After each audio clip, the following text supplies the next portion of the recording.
బతకాలంటే బాద్షా కిందుండాలి, చావాలంటే బాద్షా ముందుండాలి. బాద్షా నన్ను టచ్ చేయడం అంత ఈజీ కాదు. భయపడేవాడు బానిస, భయపెట్టేవాడు బాద్షా.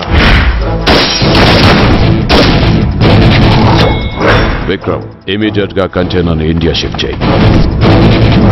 ఇండియాకి 6000 కిలోమీటర్స్ పైగా సముద్ర తీరం ఉంది. వాళ్ళు దాన్ని ఎక్కడైనా అన్లోడ్ చేయొచ్చు.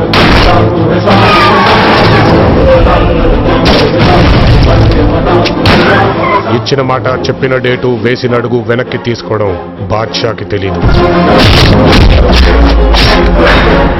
శత్రువుని కొట్టాలంటే కసుంటే సరిపోదు, కంటెంట్ ఉండాలి.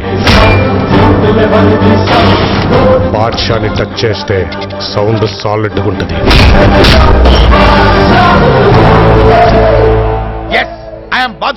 బాద్షా డిసైడ్ అయితే వార్ వన్ సైడ్ అయిపోద్ది.